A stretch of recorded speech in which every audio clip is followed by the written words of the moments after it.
পৰা আৰু নহয় মেট্ৰিক পৰীক্ষা। দশম শ্ৰেণীৰ পৰীক্ষা সাধাৰণ শ্ৰেণীৰ দৰে অনুষ্ঠিত কৰা হ'ব। এক গুৰুত্বপূৰ্ণ খবৰ, এতিয়াৰে পৰা আৰু নহয় মেট্ৰিক পৰীক্ষা। দশম শ্ৰেণীৰ পৰীক্ষা সাধাৰণ শ্ৰেণীৰ দৰে অনুষ্ঠিত হ'ব।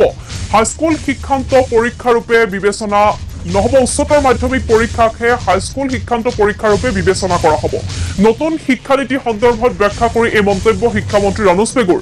লগতে নতুন শিক্ষানীতিৰ অধীনত স্নাতক পৰ্যায়ৰ শিক্ষাদানৰ পদ্ধতি সাল সলনিক লৈ কৰে মন্তব্য।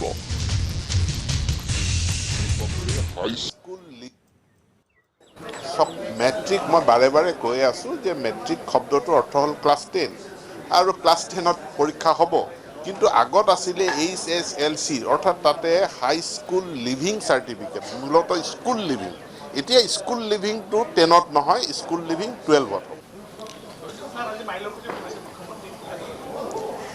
যোৱা এটা বছৰৰো অধিক দিন ধৰি আমি NEP 2020 উচ্চ শিক্ষাত প্ৰৱৰ্তনৰ ক্ষেত্ৰত ইয়াৰ ৰূপৰেখা প্ৰস্তুতকৰণত ব্যস্ত আছিলোঁ। আমাৰ বিভিন্ন মহাবিদ্যালয় বিশ্ববিদ্যালয়সমূহত চেমিনাৰ কৰ্মশালা হৈছিল আৰু আজি আনুষ্ঠানিকভাৱে NEP 2020 উচ্চ শিক্ষাত প্ৰৱৰ্তনৰ উন্মোচন কৰিলে মাননীয় মুখ্যমন্ত্ৰী ডাঙৰীয়াই। মূলতঃ NEP 2020ৰ অধীনত এতিয়াৰে পৰা আমাৰ ডিগ্ৰী কোৰ্চ 4 বছৰীয়া হ'ব আৰু ইয়াতে মাল্টিপুল এণ্ট্ৰি এণ্ড এক্সিটৰ অপশ্যন থাকিব। এটা বছৰতো কোনোবাই শিক্ষা গ্ৰহণ কৰি তাৰ পাছত তেওঁ বিৰতিও ল'ব পাৰে আৰু এবছৰৰ অধীনত তেওঁ এবছৰৰ পাছত তেওঁ চাৰ্টিফিকেট পাব, 2 বছৰৰ পাছত ডিপ্ল'মা, 3 বছৰৰ পাছত ডিগ্ৰী, 4ৰ্থ বছৰৰ পাছত তেওঁ ডিগ্ৰী উইথ অনাৰ্ছ আৰু 5ম বছৰ সেইকাৰণে তেওঁৰ পষ্ট গ্ৰেজুৱেট যিটো ডিগ্ৰী সেইটো এবছৰীয়া হ'ব।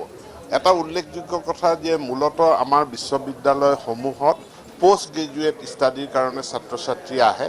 এতিয়াৰ পৰা বিশ্ববিদ্যালয়ৰ কেম্পাছসমূহে আণ্ডাৰ গ্ৰেজুৱেট অৰ্থাৎ গ্ৰেজুৱেট ডিগ্ৰী কোৰ্ছো তেওঁলোকে পৰিচালনা কৰিব। ইতিমধ্যে বিশ্ববিদ্যালয়সমূহে তাৰ প্ৰস্তুতি চলাই